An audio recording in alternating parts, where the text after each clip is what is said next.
Pour résoudre ce système, on passe sous l'écriture matricielle suivante, en pensant bien donc à mettre les termes indépendants du côté droit de l'égalité.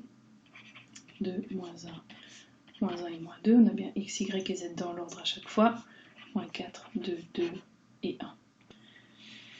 Alors, cette fois-ci, contrairement à tous les autres exemples, on n'a pas de 1, de coefficient 1 devant x. Donc, comme pivot, vous pouvez utiliser 7, 2 ou moins 4 à votre aise. C'est peut-être plus évident, ça fera gagner un peu de temps par la suite, si on pivote la ligne 1 avec la ligne 2, de manière à avoir 2 plutôt que 7, mais bon, là, ça, franchement, c'est du détail, ça n'appartient qu'à vous de le faire ou pas. Le résultat final sera de toute façon le même.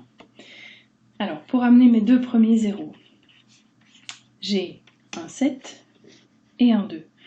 Donc il va falloir multiplier la première ligne par 7 et la deuxième ligne par 2. Donc on va remplacer dans la deuxième ligne, on va faire 2 fois la ligne 2, ça va faire 14, moins 7 fois la ligne 1 pour retirer 14.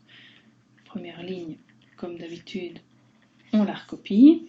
Et là, on va avoir 2 fois 7, 14, moins 7 fois 2, donc moins 14, ça fait 0.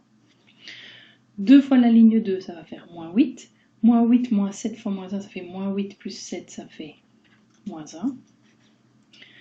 2 fois 7, et c'est là que j'ai mal recopié, non? Non, c'est bon. 2 fois 7, 14. Moins 7 fois moins 1, ça fait 14 plus 7, ça va faire 21. Et pour les termes indépendants, on a 2 fois la ligne 2, moins 2, moins 7 fois moins 2, donc moins 2 plus 14, ça fait 12. Pour la ligne 3, c'est peut-être là que c'est plus intéressant d'avoir permuté les deux premières lignes, on a moins 4, alors que dans la première, on a 2. Donc la ligne 3, je peux la remplacer, j'ai mis égal, mais j'aurais pu mettre une flèche. La ligne 3, je vais la remplacer par, comme ça je garde la même notation, la ligne 3 plus 2 fois la ligne 1. Donc on va avoir moins 4 plus 2 fois 2, ça fait 0. 2 plus 2 fois moins 1, ça va faire 0 également. 2 plus 2 fois moins 1, à nouveau 0. Et pour le terme indépendant, on va avoir 1 plus 2 fois moins 2, ça fait moins 3.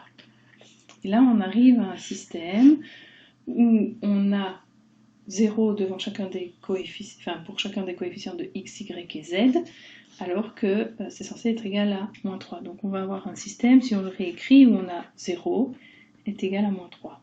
Plus moins y plus 21z si on veut égale 12, et 2x moins y moins z égale moins 2.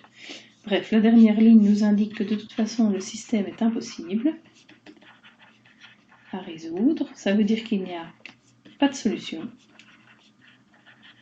Si je vois le système comme trois équations cartésiennes de plans, ben, les trois plans ne possèdent pas d'intersection commune. Donc soit les trois plans sont parallèles distincts, ou je peux très bien avoir deux plans parallèles et un plan qui vient couper ces deux plans.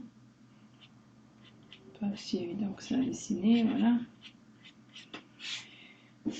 Ou encore, je pourrais très bien, si j'imagine ce système comme une équation cartésienne d'une droite, pour les deux premières lignes par exemple, et une équation de plan, désolé pour le petit bug, pour la troisième ligne, eh bien, on peut très bien se dire que simplement la droite est parallèle au plan.